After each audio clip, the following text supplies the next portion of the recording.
Welcome to The Problem of the Judge's Draught, a Sherlock Holmes adventure from the series Sherlock Holmes, The Physician's Ledger, playing in the year 1891. The adventures I published for the public were but one side of my life with Mr. Sherlock Holmes. Within this private medical casebook, my physician's ledger, I documented those cases of a darker, more clinical nature, matters that turned not on a dropped hat, but on the grim realities of forensic pathology in our late Victorian age. Let us now open the ledger to a most perplexing affair, one which tested my own medical knowledge to its very limits. I have recorded it as The Problem of the Judge's Draught, Chapter 1. The November rains had descended upon London, and for a fortnight the city had been enveloped in a dreary, perpetual twilight that smelled of wet soot and damp wool. From our windows at 221B Baker Street, the world was awash of grey slate and glistening cobblestone. The ceaseless rhythm of hoof-falls and rumbling wheels muffled to a dull drone by the downpour. Inside, a cheerful fire crackled in the grate, casting dancing shadows upon the scientific charts and chemical clutter that signified my friend Sherlock Holmes was between cases, and thus dangerously close to ennui. He had been languidly attending to some malodorous experiment for the better part of the morning, the silence broken only by the hiss of a Bunsen flame and the gentle clink of glass. Then the sudden, sharp peal of our doorbell cut through the quiet like a pistol shot. Holmes looked up from a bubbling retort, a flicker of keen interest finally animating his hawk-like features. "A client, Watson, and one in some distress. Observe the haste in his pull of the bell-rope.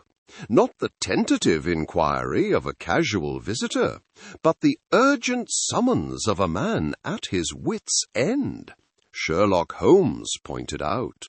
Before I could reply, we heard the hurried, heavy tread of footsteps ascending the 17 stairs that led to our door, followed by a single firm knock. Upon my call, the door opened to admit a young man of perhaps 25. He was impeccably dressed in morning attire, yet his cravat was slightly askew and his hair dishevelled, as if he had run his hands through it a great many times. His face was pale, his eyes alight with a feverish, desperate anxiety. "Mr. Sherlock Holmes," he began, his voice tight with urgency, "I was told I might find you here. My name is Arthur Harding," Arthur Harding said. "Pray, take a seat by the fire, Mr. Harding. You have come from the direction of the city, and I see by the particular shade of mud upon your boots that you have recently traversed the paths near the Temple. You are, I presume, connected with the law," Sherlock Holmes observed sharply. Our visitor stared, momentarily losing his train of thought. He then sank into the chair Holmes had indicated with a weary sigh, his shoulders slumping in defeat. "It is my father, sir, Lord Justice Harding. He is dead," answered Arthur Harding. "Good heavens! I read of it in the Times this morning. A great loss to the bench. The report cited apoplexy, a sudden failure of the heart." Dr. John Watson inquired. The young man's head snapped up, his hands clenched into fists upon his knees. His voice, when he spoke, was strained with a desperate intensity. "That is what they say, Dr. Watson. That is the official, convenient explanation. But it is a lie. My father was murdered, Mr. Holmes.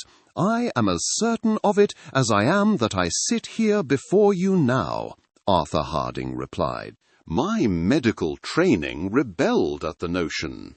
Lord Justice Harding, I knew, was of an age where the heart is a fragile instrument, and his profession one of immense stress. The official cause seemed not only plausible, but probable. I saw, however, that Holmes's languor had vanished as if a cloak had been thrown off. He leaned forward, his grey eyes shining with a sudden sharp light, like chips of flint. "Indeed. Pray tell me, Mr. Harding, what is the foundation for this remarkable conviction?" remarked Sherlock Holmes. "My father was a man of iron constitution and unshakable routine. He took a simple sleeping draught prescribed for mild insomnia, and never woke. He had just passed sentence on the men of the Mariner's Ring, a vicious smuggling syndicate. He had enemies, Mr. Holmes, powerful men who would stop at nothing. His heart did not fail him. It was failed," said Arthur Harding. I remained sceptical. A sleeping draught might tax a weak heart, precipitating a natural crisis. Yet Holmes seemed to look past the medical facts to the man who presented them. Grief can colour a man's perceptions, Mr. Harding. The police, I take it, were not moved by your theory. Sherlock Holmes responded. "They saw only an old man's timely end. They would not listen. They would not even look. I implore you, Mr. Holmes, will you not at least come and see the room where he passed? There is something amiss there. I feel it," said Arthur Harding. The plea hung in the air, the young man's voice having trembled with suppressed emotion. Holmes rose and stood before the fireplace, his tall, spare figure silhouetted against the flames. The room was silent, save for the drumming of the rain against the glass and the soft hiss of the fire. Then, after a long, deliberate moment, he turned back to our distraught visitor. "Watson, fetch your hat and coat. It appears we are to call upon the late Lord Justice Harding," explained Sherlock Holmes.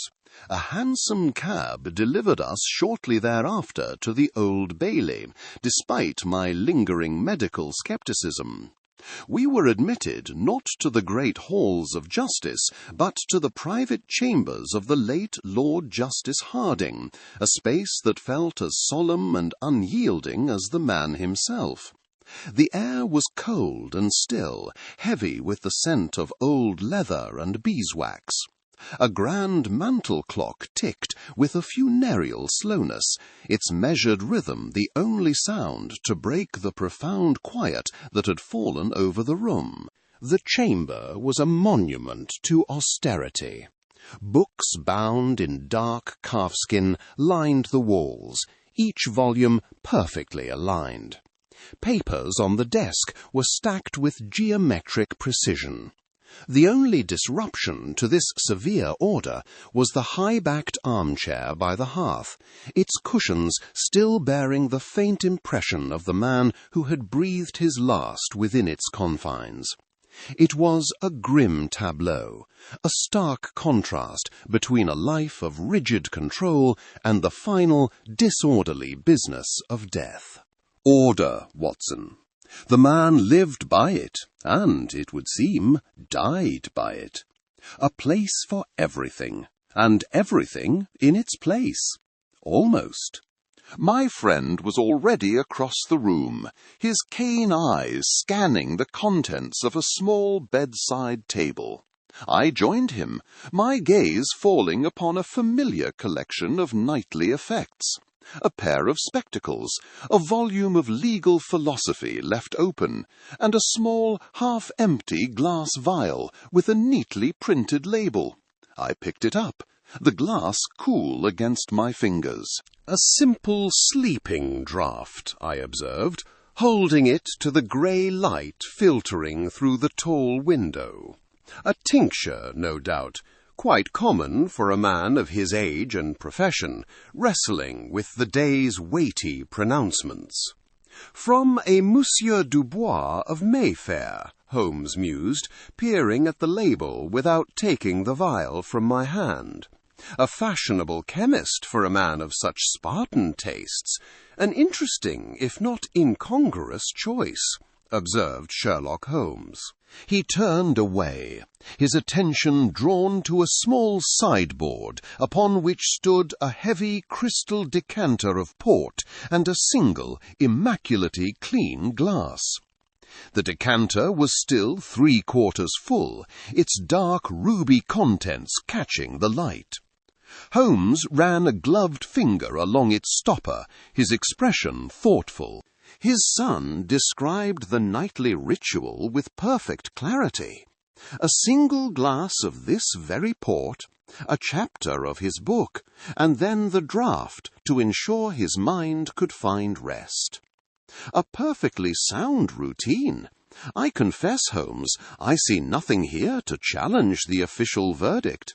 It all points to a man of rigid habits whose heart simply failed him, Dr. John Watson said. Holmes began to pace before the cold fireplace, the soft scuff of his shoes on the worn Persian rug a restless counterpoint to the clock's measured beat. He spoke with a sudden, sharp intensity. "Precisely, my dear Watson. It is the very rigidity of the habit that is so illuminating. The sequence is the key. A man who measures his life in such precise increments would not vary his custom.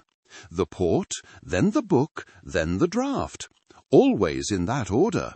Yet a sudden violent cardiac event, as the physicians suggest, is a physiological storm. It does not comport with the calm induced by a sleeping draught." "But Holmes, without any trace of a known poison, what other conclusion can be drawn? The limitations of our science are clear on this point," responded Dr. John Watson. He stopped his pacing and turned to face me, his grey eyes alight with that familiar predatory fire that I knew so well. It was the fire that signalled the true beginning of the hunt. "Because, my friend, they searched for a poison they knew. We must consider one they do not. We have examined the scene of his habit. Now we must examine the man himself. The official report is merely paper and ink. The truth, if there is any to be found, is written within the very tissues of Lord Justice Harding," Sherlock Holmes pointed out. He clapped his hat onto his head, the gesture both abrupt and decisive, a punctuation mark on his statement. "Come, Watson, our work here is done. Our next destination is St. Bartholomew's Hospital, and a conversation with the good Dr. Anstruther about his most silent and compelling patient." The memory of Lord Justice Harding's austere chambers, the precisely arranged books, the solitary wine decanter, lingered as our hansom cab cut through the chill November fog. Holmes had been uncharacteristically silent since our departure, his hawk-like features frozen in intense concentration. Our destination was St. Bartholomew's Hospital, a place I knew well, yet our purpose filled me with a clinical dread. We were not there to heal, but to question the very nature of death. The mortuary was stark stone and echoing quiet, its air thick with the sharp, clean scent of carbolic acid. Our footsteps rang on the flagged floor. Awaiting us was a tall, gaunt man with weary, intelligent eyes, Dr. Elias Anstruther, the hospital's chief pathologist, a name synonymous with meticulous and unflinching examinations. His voice was dry, like the rustle of the papers he held. "Mr. Holmes, Dr. Watson, thank you for coming so promptly. The official report is, as you may have heard, quite unambiguous," replied Dr. Elias Anstruther. Holmes replied, his tone devoid of surprise. "Massive cardiac failure. I have read the preliminary findings. Yet your message suggested a certain professional dissatisfaction, Doctor," remarked Sherlock Holmes. Dr. Anstruther gave a slight, grim nod. He gestured for us to follow, leading us past a row of shrouded forms to a solitary slab of marble. With a quiet pull, he drew back the sheet from the upper torso of the deceased. He explained, his voice low and precise. "On the surface, everything is consistent. The man had the heart of a 60-year-old who has lived a demanding life. However, our toxicological screens for all known alkaloids, heavy metals, and common poisons have returned entirely negative. There is nothing that should not be there," answered Dr. Elias Anstruther. I ventured, "Then the matter is settled, surely. A tragic but natural conclusion." Dr. John Watson added. The pathologist did not look at me. Instead, with economical and exact movements, he used a steel probe to point towards the victim's chest. Holmes leaned forward, his gaze so intense it seemed a physical force. "Ordinarily, I would agree. But observe this," Dr. Elias Anstruther said. His probe traced a small, irregular area on the surface of the heart muscle itself. "Do you see this patch of mottled cyanosis? It is a peculiar discoloration localized to the myocardium. It is quite distinct from the general lividity one expects. It suggests a direct and very rapid chemical insult to the tissue," replied Dr. Elias Anstruther. I peered closer, my medical instinct stirring. He was right. This was not the presentation of a typical coronary event. It was a stain, a blemish upon the very engine of life, a subtle signature that spoke of unnatural interference. His voice was barely a whisper, yet it cut through the morgue's chill. An agent, then, one that does its work and leaves no trace in the blood, but brands the very flesh it destroys. Something administered in a form that would guarantee its swift absorption and immediate transport to the heart, remarked Sherlock Holmes. Anstruther replied, his professional weariness replaced by a spark of academic fervour. "Precisely my thinking, Mr. Holmes. It is a pathologist's puzzle. A perfect murder, if one did not know precisely where to look," Dr. Elias Anstruther replied. Holmes straightened, his eyes gleaming. The fog of doubt had vanished, burned away by this single grisly fact. He had found his inconsistency, the loose thread he could pull to unravel the entire affair.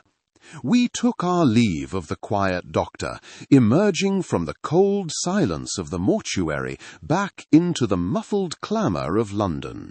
As we hailed a passing cab, the sudden clopping of hooves on the cobblestones broke the silence. I had to ask, "But Holmes, if it is a poison unknown to the finest pathologists at Bart's, how can we possibly hope to identify it?" asked Dr. John Watson. He settled back against the worn leather, a thin, wolfish smile touching his lips. "We do not begin with the poison, Watson. We begin with the poisoner, or, in this case, the apothecary. Our investigation now takes us to the establishment of one Monsieur Dubois, the fashionable chemist of Mayfair, who supplied the judge's final sleeping draught," replied Sherlock Holmes. The memory of the cold mortuary and Dr. Anstruther's baffling discovery clung to me like the persistent London fog. It was, therefore, with some relief that our hansom cab drew to a halt before a far more civilized establishment in a fashionable Mayfair street. A polished brass plaque beside the door read Dubois et Fils, pharmaceutical chemists, and through the gleaming plate-glass window we could see an interior of mahogany counters and rows of neatly labelled porcelain jars. A small bell chimed pleasantly as Holmes pushed open the door, and the air that met us was a clean, antiseptic blend of carbolic and some faint floral scent. A man of middle years, with a precisely trimmed Van Dyke beard, and wearing an immaculate white coat, looked up from behind the counter. His expression was one of polite inquiry. "Are you Monsieur Dubois?" remarked Sherlock Holmes. The man inclined his head, his movements neat and economical. "I am, and how may I be of service to you, gentlemen?" responded Monsieur Dubois. "My name is Sherlock Holmes, and this is my colleague, Dr. Watson. We are here to make an enquiry concerning a recent client of yours, the late Lord Justice Harding," deduced Sherlock Holmes. A flicker of controlled surprise, then a more formal expression of sadness settled on the chemist's face. He placed a glass stopper he had been polishing with meticulous care upon a velvet cloth. "Ah, the poor judge, a terrible business. I read of his passing in the Times. His heart, they said. A great shock to us all." "He was a most valued patron," replied Monsieur Dubois. "Indeed, we are concerned with the sleeping draught you prepared for him on the evening of his death," Sherlock Holmes said. Monsieur Dubois stiffened, his professional pride clearly pricked. His voice, when he next spoke, was laced with a cold formality. "Sir, I must assure you, the preparation was utterly benign. Lord Justice Harding suffered from occasional insomnia, a common complaint amongst men of his intellectual rigour. The draught was a simple bromide mixture, one I have prepared 1,000 times without incident," responded Monsieur Dubois. He turned and, with a deft movement, retrieved a large leather-bound ledger from a shelf, the heavy pages turning with a soft rustle. He ran a slender finger down a column. "Here is the entry. Potassium bromide, 30 grains. Syrup of orange, 1 drum. Aqua to make 1 ounce. A standard sedative, gentlemen, precise and unvarying. It is no more capable of stopping a man's heart than a glass of warm milk," I affirmed. Holmes shot me a quick glance, a silent instruction to let him conduct the interview. "You mention he was a valued patron. Did he keep a regular schedule for this prescription?" Sherlock Holmes noted. "His lordship was a man of impeccable routine. His clerk would send for the draught every Tuesday afternoon without fail for the past 6 months. It was as predictable as the setting of the sun," Monsieur Dubois replied. Holmes's eyes swept the pristine pharmacy, from the gleaming scales on the counter to the orderly ranks of bottles on the shelves. There was not a speck of dust, not a label askew. The entire establishment was a testament to precision and order. "I see. You have been most helpful, monsieur. We shall trouble you no further," observed Sherlock Holmes. Outside, the roar of London traffic once more enveloped us. I was about to express my disappointment at such a fruitless errand when Holmes stopped and turned to me, his grey eyes alight with a familiar fire. "On the contrary, Watson, it was most illuminating. We have established 2 vital facts. First, the draught itself was innocent, and second, the victim's habit was so regular that a murderer could plan his crime to the very hour. "But if the poison wasn't in the medicine, Holmes, then how?" Dr. John Watson commented. "Because the weapon was not the draught, but the routine itself," Sherlock Holmes pointed out. He replied, his voice dropping. He raised his cane to hail a passing cab. "We have been examining the how of this matter. Now we must turn our full attention to the why. Tell me, Watson, what do you know of the smuggling syndicates Lord Justice Harding was so determined to destroy?" The following morning found us once more amidst the familiar clatter of our Baker Street lodgings. A persistent drizzle wept against the window panes, the low rumble of carriage wheels on wet cobblestones providing a mournful accompaniment to our thoughts. Holmes had remained silent since our interview with the agitated Monsieur Dubois, his long fingers steepled before him, his gaze lost in the flickering heart of the coal fire. I, for my part, had taken up the morning paper, seeking some distraction from the perplexing affair. "Good heavens, Holmes, listen to this!" wondered Dr. John Watson. With a sudden excitement, I rattled the paper. The sound seemed to draw him from his reverie, and his keen grey eyes fixed upon me. The Chronicle has a full column on Lord Justice Harding. It appears his final case was the very culmination of a year-long effort to dismantle the notorious Limehouse syndicate. They detail his final judgment, which condemned 3 of their chief operators to transportation for life. The paper hails him as a scourge of the criminal underworld. I lowered the paper, a sense of triumph swelling within me. Here, surely, was the key for which we had been searching. The motive was plain. A smuggling ring of that magnitude would not hesitate to exact its revenge. Scotland Yard, it says here, is pursuing this very line of inquiry with the utmost confidence. It would seem we have our murderers. Responded Dr. John Watson. Holmes did not reply at once.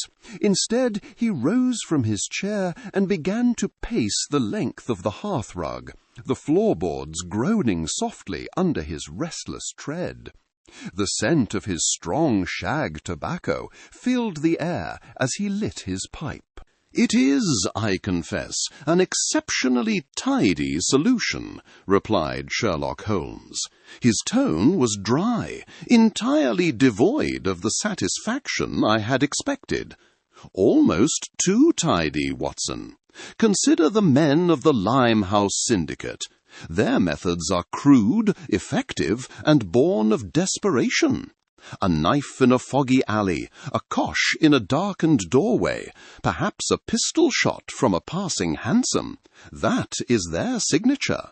It is brutal, it is direct, and it leaves little room for doubt," Sherlock Holmes responded. He paused his pacing and turned to face me, smoke wreathing his head like a halo of grey thought. "But this is entirely different.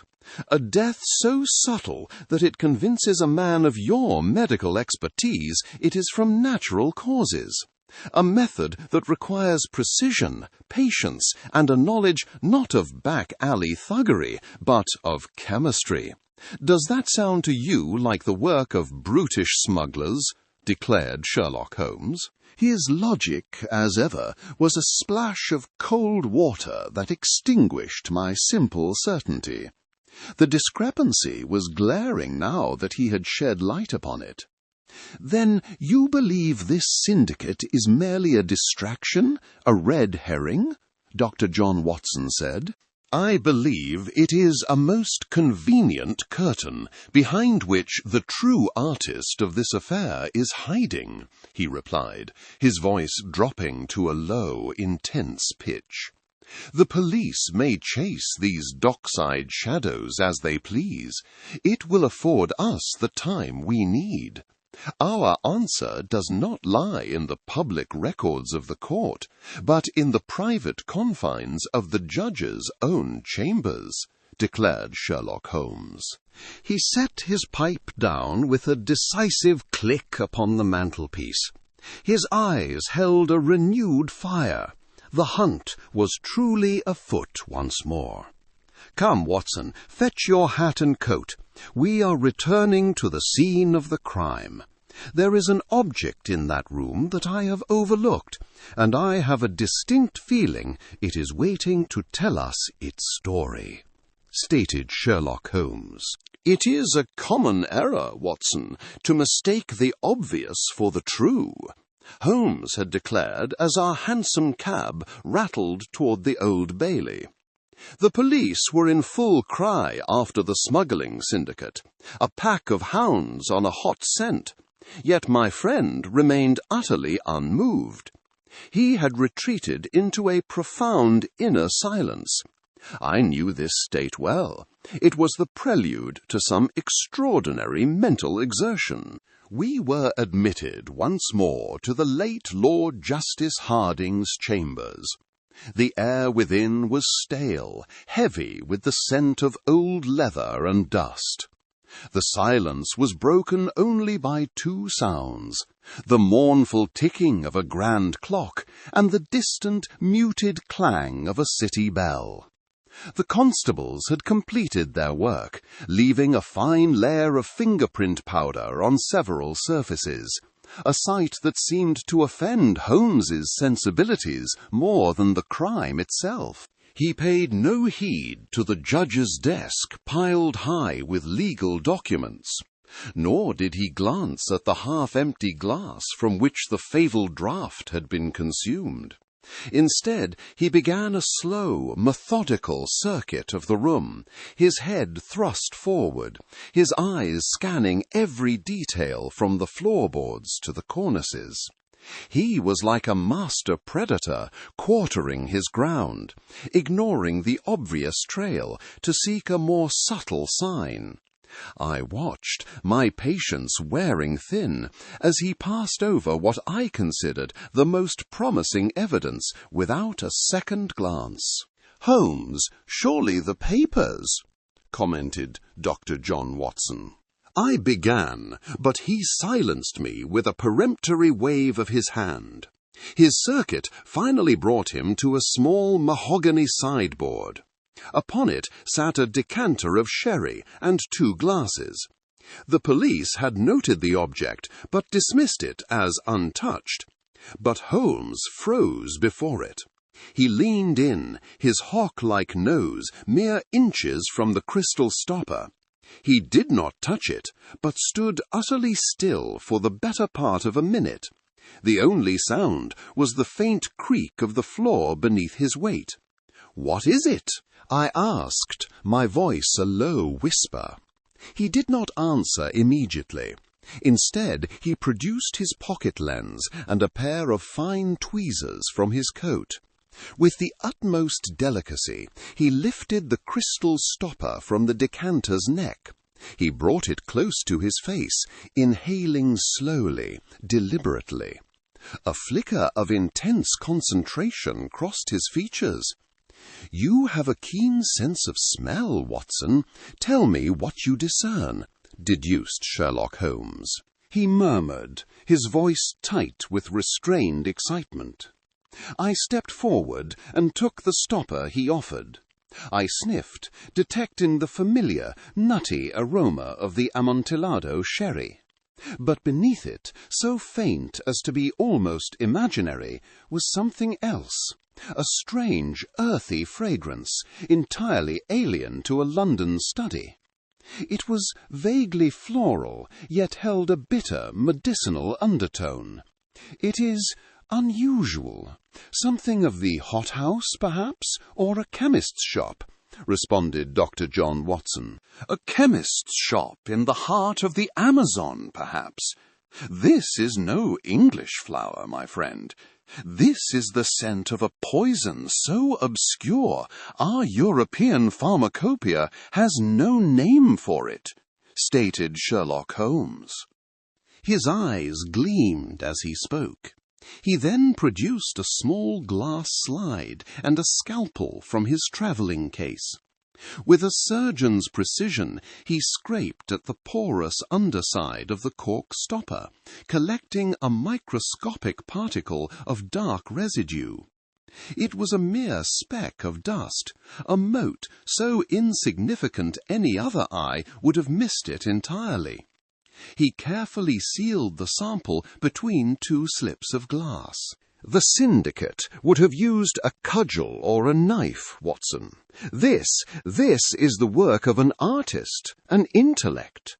The entire investigation has chased a clumsy fiction, while the true clue, this infinitesimal grain, has lain here in plain sight. He pocketed the slide with a grim look of satisfaction. His voice regained its familiar didactic tone. Our work here is done. The analysis of this substance, however, is beyond the capabilities of Scotland Yard. I dare say it is beyond even St. Bartholomew's.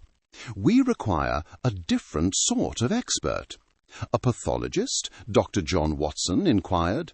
I inquired, but Holmes shook his head as he turned for the door. His voice dropped to a low, conspiratorial note. No, we require a man whose knowledge of rare compounds is matched only by his complete disregard for the law. We must pay a visit to Mr. Silas Thorne, Sherlock Holmes said. The hansom cab rattled over the cobblestones, its rhythmic clopping a stark contrast to the frantic pace of my own thoughts. Beside me, Sherlock Holmes sat in rapt concentration, holding the small glass slide up to the faint, greasy light filtering through the window. Upon it lay the microscopic residue he had so painstakingly scraped from the judge's decanter cork. A speck of dust Holmes believed held the key to a man's life and death. Are you certain, Holmes? Anstruther is the finest pathologist at Bart's. If he found no trace of poison, then surely, responded Dr. John Watson. Anstruther is a master of the known, stated Sherlock Holmes. He interrupted, his voice sharp and precise, never taking his eyes from the slide. He searches for the footprints of elephants, whilst we are hunting a serpent that leaves no track. The scent I detected was no product of an English garden or a European laboratory. It spoke of humidity, of decay, of life far more potent than our own.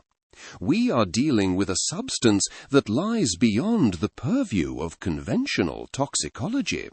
Therefore, we must consult an unconventional toxicologist, explained Sherlock Holmes.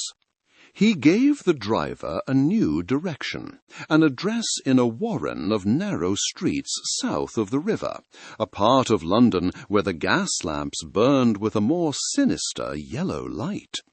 My unease grew with every turn of the wheels, for this was clearly not the direction of a respected scientific institution. And where precisely are we going? Dr. John Watson replied. To a library, Watson, not of books, but of essences. The keeper of this library is a man whose knowledge of organic compounds is second to none in this city. His name is Silas Thorne, Sherlock Holmes observed sharply. The name alone sent a chill down my spine, for it was whispered in the darkest corners of both medicine and crime. Silas Thorne, a pharmaceutical chemist of formidable, if not notorious, reputation. It was said he could formulate a cure for any ailment, but for the right price he could just as easily supply its cause. To consult such a man felt perilously close to employing the very methods we sought to condemn. My silence must have conveyed my thoughts, for Holmes glanced at me, a flicker of understanding in his keen grey eyes. When one wishes to understand the wolf, one does not consult the shepherd. One must go to the hunter. And Mr. Thorne, for all his moral flexibility, is the greatest hunter of molecules I know. The cab drew to a halt before a narrow, dark-fronted shop wedged between a pawnbroker and a grimy public house. The windows were opaque with dust, the lettering on the sign above barely legible. S. Thorne, purveyor of chemical reagents. As we stepped onto the pavement, the distant moan of a barge from the Thames echoed through the damp air. A small bell jangled discordantly as Holmes pushed open the door, enveloping us in a strange, dry miasma, a smell of bitter herbs, alcohol, and 100 unidentifiable chemical dusts. The shop was a cavern of shadows, barely lit by a single hissing gas lamp.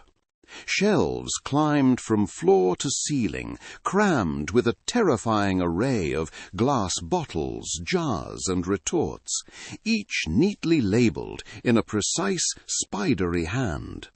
From the gloom at the back of the shop, a figure emerged. He was a tall, thin man, ageless and gaunt, with hair the colour of ash, and eyes that seemed to absorb the light rather than reflect it. He wiped his long, chemical-stained fingers on a leather apron. "Mr. Holmes," answered Mr. Silas Thorne. His voice was as dry as the dust motes dancing in the lamplight, devoid of surprise or welcome. I had wondered when a problem of sufficient subtlety would bring you to my door. "Thorne, I have a trifle here that has baffled more common minds. I require your unique expertise," Sherlock Holmes noted. Without further preamble, Holmes stepped forward and placed the small glass slide upon the dark, scarred wood of the counter. The tiny speck of powder seemed insignificant in the vast, shadowy library of poisons. Yet as Thorne leaned forward to inspect it, his pale eyes narrowing with a sudden, intense curiosity, I felt we had at last brought our mystery to the one place on earth where it might be understood. The air in Mr. Silas Thorne's establishment was thick with the ghosts of 1,000 experiments. It was a dry, biting scent, a composite of alcohol, ether, and strange, acrid dusts that caught in the back of the throat. Bottles of every conceivable size and colour crowded the shelves from floor to ceiling. Their labels, written in a cramped and scholarly hand, formed a lexicon of peril and cure. A low, rhythmic bubbling emanated from a glass retort over a single steady blue flame, the only spot of warmth and movement in the oppressive stillness. "So, Mr. Holmes, you disturb my work for a matter of some urgency. It had better be more stimulating than Scotland Yard's usual query about the composition of bootblack," Mr. Silas Thorne said. The chemist's voice was as dry as the powders in his jars, thin and brittle. He did not look up from the lens of a brass microscope, his fingers making a minute adjustment to the slide beneath it. Holmes, undeterred, stepped forward into the narrow aisle, the floorboards groaning a soft complaint under his weight. He placed a small waxed paper parcel upon the only clear space on the cluttered counter.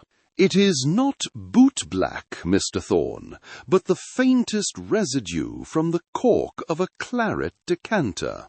I require your singular expertise to identify it," Sherlock Holmes said. At this, Thorne finally looked up. His pale eyes, magnified by thick spectacles, made him seem like some nocturnal creature disturbed from its burrow. He took the parcel, unfolded it with delicate, almost reverent care, and peered at the cork within. He produced a fine steel scalpel, and, with a surgeon's precision, scraped a minuscule quantity of a crystalline substance onto a clean glass slide. The only sounds were the faint hiss of the gas lamp and the sharp scratching noise of the blade against the cork. For some minutes he worked in silence, adding a drop of one reagent, then another, observing the results through his lens. A faint violet cloud bloomed in the liquid for a moment before vanishing. Thorne made a low humming sound of academic interest. He abandoned the microscope and moved to a vast leather-bound pharmacopoeia, its pages whispering as he turned them with a papery rustle. Extraordinary!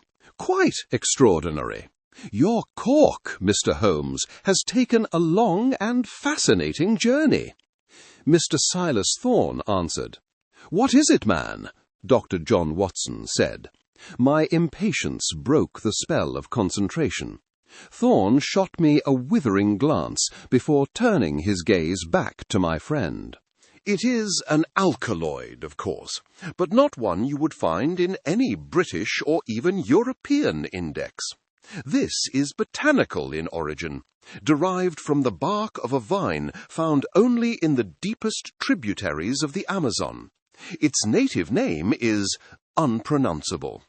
To procure it in London would require not only immense wealth, but connections of a most specific and clandestine nature, said Mr. Silas Thorne. And its properties? Remarked Sherlock Holmes. Holmes's sharp question cut to the heart of the matter. Thorne's thin lips curved into a smile that held no warmth, only the cold satisfaction of a solved equation. Ah, therein lies the genius of the thing. On its own, in this minute quantity, it is entirely inert, as harmless as distilled water. One could ingest 100 times this amount and suffer no ill effect whatsoever. Its only noteworthy characteristic is a most peculiar synergistic quality, remarked Mr. Silas Thorne. Meaning, Sherlock Holmes noted. Meaning it is a key waiting for a lock. Harmless alone, but when combined with one of a very select group of other, quite common compounds, it undergoes a catalytic transformation. It becomes something else entirely, said Mr. Silas Thorne. He paused, his pale eyes glittering behind their thick lenses, clearly relishing the dramatic impact of his revelation. Holmes stood perfectly still, his face a mask of intense concentration. The puzzle was not solved, but its shape had become terrifyingly clear. We had found the bullet, a strange and exotic projectile, but were no closer to knowing what charge had propelled it. We stood in the heavy silence of Mr. Silas Thorne's establishment, a silence broken only by the low hiss of a gas flame beneath a retort of simmering liquid. The air was thick with the sharp, acrid tang of chemical reagents, a scent that seemed to cling to the very fabric of my coat. Thorne himself, a man who lived amongst poisons, was staring at the residue on the glass slide before him, his brow furrowed in academic fascination with the inert Amazonian alkaloid he had identified. A harmless oddity, is it not, Mr. Thorne? A mere biological curiosity, Sherlock Holmes pointed out. Holmes' voice was deceptively casual. He reached into the deep pocket of his greatcoat and produced a small, unassuming vial filled with a colourless liquid. He placed it upon the stained countertop with a quiet, deliberate click that drew Thorne's gaze from his microscope. "Indeed, Mr. Holmes. As we discussed, inert. But what is this? A simple bromide draught by the look of it. For sleep," remarked Mr. Silas Thorne. The chemist had picked up the vial, his tone dismissive as he swirled the contents. Holmes watched him, a thin smile playing upon his lips. "It is Lord Justice Harding's sleeping draught, taken nightly for the past 6 months. Harmless, just as you say. But consider, sir, what happens when one introduces a catalyst to a stable compound?" Sherlock Holmes noted. The word catalyst hung in the air. I saw Thorne's eyes widen, the professional curiosity within them suddenly ignited by a dreadful spark of comprehension. He set the vial down with an unsteady hand, his gaze darting from the innocuous draught to the smear of alkaloid on the slide. A low sound, half whistle, half gasp, escaped his lips. "Good heavens, of course! It is not a mixture, it is a sequence. The bromide does not merely combine with the alkaloid, it transforms it. It is a veritable key, Mr. Holmes, fitting a most intricate and devilish lock," remarked Mr. Silas Thorne. His voice had dropped to a low, intense whisper, a strange mixture of horror and scientific reverence. He gestured with his long, stained fingers. "The alkaloid, introduced to the system hours earlier, would lie dormant, undetectable, utterly benign," said Mr. Silas Thorne. "Until the draught is taken," explained Sherlock Holmes. Thorne nodded sharply, his eyes gleaming with a feverish intellectual light. "Precisely. The moment the bromide is ingested, its unique chemical structure acts upon the alkaloid, unlocking its latent properties. It synthesizes, directly within the bloodstream, an entirely new compound, a potent and fast-acting cardiotoxin," replied Mr. Silas Thorne. "A toxin which would leave no trace of its components," explained Sherlock Holmes. Holmes finished for him, his voice sharp and cold as a surgeon's scalpel. "It would simply stop the heart, precipitating a cardiac failure indistinguishable from a natural event, except, perhaps, for one small detail. Tell me, Mr. Thorne, what of the tissues? Would such a specific toxin have any other effect?" Sherlock Holmes observed sharply. Thorne's excitement was now purely that of the intellectual puzzle solver, the moral implications momentarily forgotten. "But of course, the cellular decay would be unique. The rapid breakdown of the myocardial cells would cause a specific hemolytic reaction. It would present as a faint, almost imperceptible, greyish-blue discoloration of the heart muscle itself. A detail any physician might overlook, but which a pathologist would certainly note," responded Mr. Silas Thorne. "The very words from Dr. Anstruther's autopsy report. The full, diabolical mechanism of the crime now lay bare. A murder committed in 2 acts, with the victim himself administering the final fatal dose." Holmes retrieved the vial from the counter and slipped it back into his pocket. His expression was grim, his brief moment of intellectual satisfaction replaced by a cold resolve. "Our murderer is not only a chemist, but a gambler of the highest order. He gambled that the first substance would be administered, and that the second would follow on schedule. Come, Watson, we know the method. It is time to question the instrument," observed Sherlock Holmes. "The chill of the November evening had seeped into our bones. But it was a different kind of cold that accompanied us back to the West End. The hansom cab rattled over the slick cobblestones, its lamps cutting a swathe through the swirling fog. The knowledge we now possessed, the ghastly, intricate mechanism of Lord Harding's demise, sat between us like a third passenger, silent and grim. We had the method, a devilish piece of chemistry worthy of the Borgias, but the hand that set it in motion remained shrouded. A small bell chimed as Holmes pushed open the door to the French pharmacy. The air within was a stark contrast to the city's damp breath, thick with the clean, conflicting scents of lavender, carbolic, and dried herbs. Monsieur Dubois was behind his polished counter, decanting a liquid into a small blue bottle, the very picture of meticulous care. He looked up, his expression of professional welcome faltering as he recognized us. A faint tremor passed through the hand holding the glass stopper. "Good evening, Monsieur Dubois. We have returned not with an accusation, but with an explanation," Sherlock Holmes pointed out. Holmes's voice, though unusually gentle, carried an undertone of immense gravity that made the pharmacist set down his bottle with a soft clink. He wiped his hands on his apron, his eyes wide and fearful. "An explanation?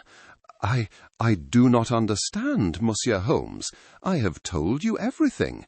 My draught was harmless. It was a simple bromide," replied Monsieur Dubois. His voice had risen in pitch, a testament to the strain he had been under. And so it was, perfectly harmless on its own. You have been the victim of a scheme of singular cunning, used as an unwitting instrument in a most terrible affair. Lord Justice Harding was indeed poisoned, but not by your hand, nor by your medicine alone," observed Sherlock Holmes. I watched as Holmes leaned forward, his long fingers resting on the mahogany counter. He laid out the grim truth with the dispassionate precision of a lecturer. He spoke of the first compound, a latent alkaloid introduced into the judge's nightly port, entirely inert. Then he came to the second, crucial element. The catalyst, monsieur, the agent required to transform that benign substance into a virulent cardiotoxin, was the bromide in your sleeping draught. Upon entering the bloodstream together, they combined to create a poison that mimics sudden heart failure to perfection. A poison that leaves a single subtle trace, which, until now, has baffled us all," stated Sherlock Holmes. The colour drained from Dubois' face, leaving it as pale as bleached linen. He gripped the edge of the counter, his knuckles white. A profound horror dawned in his eyes as he grasped the monstrous role his simple remedy had been forced to play. He swayed slightly, and for a moment I thought he might faint. "Mon Dieu, my medicine, it was made into a weapon? In the judge's own veins? It is a nightmare," responded Monsieur Dubois. He whispered the words, his voice choked with disbelief and revulsion.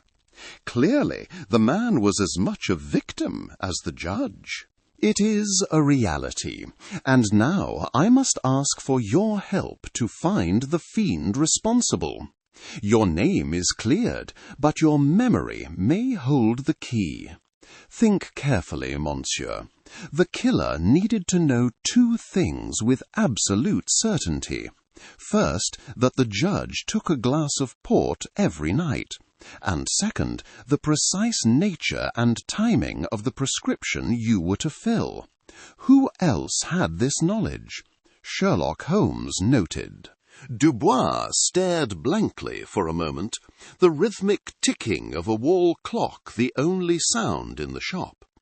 He ran a hand over his brow, his mind racing, sifting through the mundane events of past weeks for anything of significance.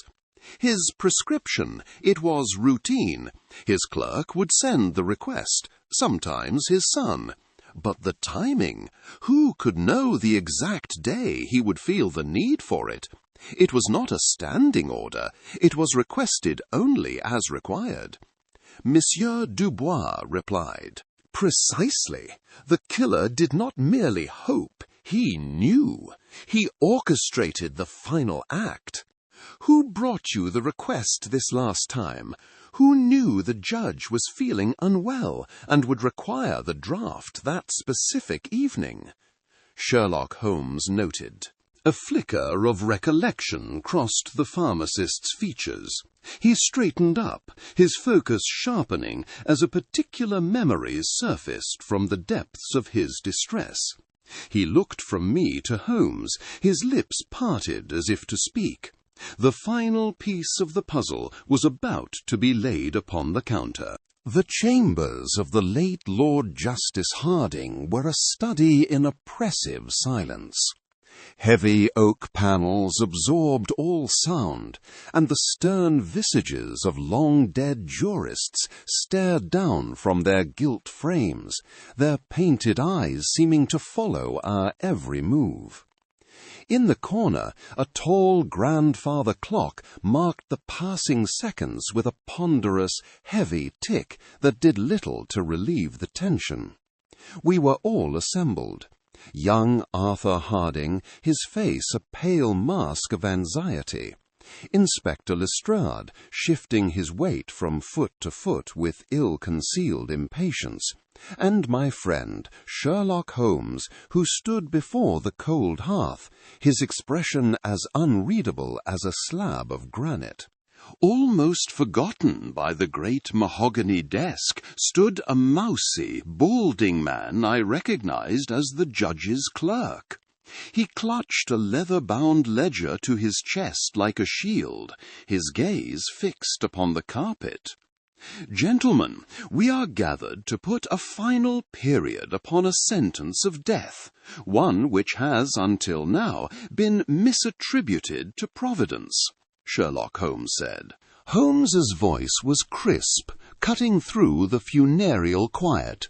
He turned from the fireplace, his eyes sweeping over us all, then settling upon the decanter and glass that still sat on a silver tray on the sideboard. "See here, Holmes, if you've something to say, say it. We've been through all this. The doctors found nothing. Heart failure, they said. Inspector Lestrade said." "Because they were looking for a single poison, Inspector. They sought a lone assassin, when in fact there were two, acting in perfect concert. The first, as we know, was in the sleeping draught provided by Monsieur Dubois, a harmless compound on its own. The second was here," deduced Sherlock Holmes. Holmes moved to the sideboard with the fluid grace of a fencer. He did not touch the decanter itself, but instead used a pair of fine tweezers extracted from his waistcoat pocket to lift the heavy crystal stopper. He held it up to the grey light filtering through the tall window. The second agent was not in the wine. It was infused into the very cork of this stopper, odourless, tasteless, entirely inert. Yet, when the wine was poured, carrying trace elements of this second substance, and it met the specific compound in the judge's draught, it became a poison of breathtaking efficacy. One that mimics catastrophic cardiac arrest and leaves no trace that our current science can detect. A gasp escaped Arthur Harding. Lestrade took a half-step forward, his eyes wide with dawning, grudging respect. My own medical mind reeled at the sheer devilish ingenuity of the method. It was a lock and key, a chemical assassination of unparalleled subtlety. My heavens, Holmes, but who could have done such a thing? Who could have switched the stopper? Dr. John Watson inquired. Holmes did not look at me.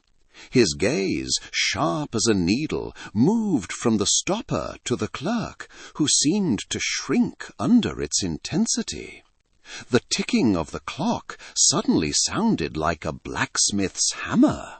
The crime required no force, no stealth in the dead of night. It required only routine access and a simple, unobserved action.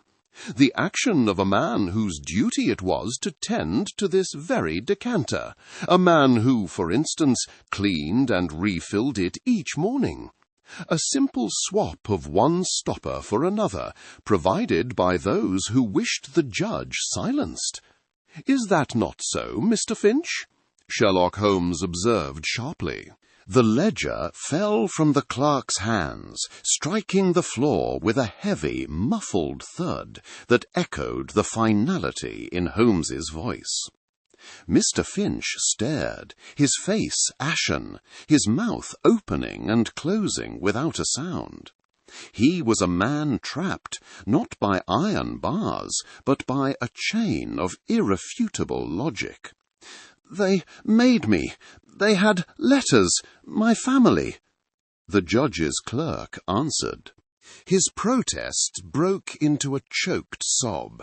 Lestrade, his confusion replaced by grim purpose, moved towards him. The great machinery of the law, which Lord Justice Harding had served so formidably, ground towards its inevitable conclusion. As the inspector led the weeping clerk from the room, Holmes turned back to the window. He watched the slow progress of a barge on the distant grey Thames. The case was solved, but the air remained thick with the tragedy of it all. The familiar comfort of our Baker Street lodgings felt a world away from the cold judicial chambers. There, the late judge's clerk had finally confessed his part in the grim affair. Outside, a November rain lashed against the window panes, its steady drumming a sombre accompaniment to the crackle and spit of the fire in our hearth. Holmes had been silent for the better part of an hour, his long fingers steepled before him, his gaze lost in the dancing flames. It was a damnable business, Holmes. To think that a simple cork, treated with such devilish ingenuity, could fell a man like Lord Justice Harding. Dr. John Watson replied. He did not look at me, but a slight nod acknowledged my words. The scent of his strong shag tobacco hung heavy in the air, a familiar anchor in the quiet room.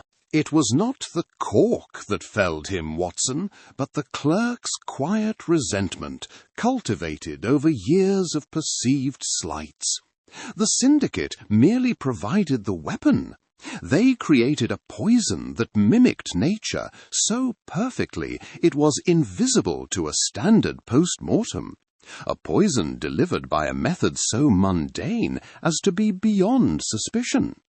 The clerk's genius was not in the chemistry, but in the audacity of his simplicity, remarked Sherlock Holmes. He finally turned his head, and his grey eyes held a sharpness that the firelight could not soften. He knew the judge's habits intimately. He knew the decanter would be refilled. He knew no one would ever question the man who polished the silver and dusted the shelves. It was the perfect confluence of motive, means, and opportunity, replied Sherlock Holmes. And yet we could not have proven it without the assistance of Mr. Silas Thorne. It sits ill with me, Holmes, to have relied upon a man whose own ethics are so flexible. Dr. John Watson replied. A thin smile touched Holmes's lips, a fleeting expression of grim understanding. To catch a serpent, one must occasionally venture into the snake pit.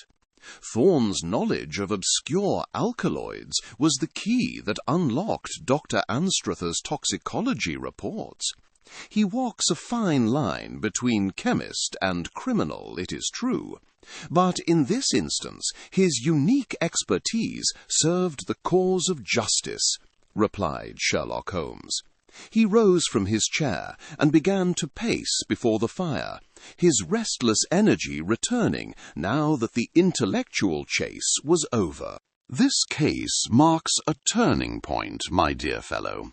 We are entering a new age. The bludgeon and the pistol will one day seem the crude tools of a bygone era. The criminal of the future will be a scientist, his laboratory a weapon far more potent than any dagger. Forensic toxicology, the very science that helped us expose this plot, will become the battleground upon which the greatest contests between the law and its violators are fought. I watched him, struck by the gravity of his prediction. The distant clatter of a hansom cab on the wet cobblestones seemed a faint echo from the world outside, a world he perceived with such unnerving clarity. Later that evening, I sat at my desk to make my notes on the case. I opened a fresh volume bound in dark green leather, a book I have long kept as my physician's ledger. It is my private account of those cases which touch upon the complex and often troubling intersection of my own medical profession with the darker aspects of human nature. I dipped my pen in the inkwell. "The problem of the judge's draught," I wrote. This was a case for the ledger indeed, a puzzle of pharmacology, a question of a doctor's duty, and a chilling demonstration of how the most profound knowledge of healing could be corrupted into the most subtle art of murder. It served as a stark reminder that the line between a remedy and a poison is sometimes nothing more than a matter of intent.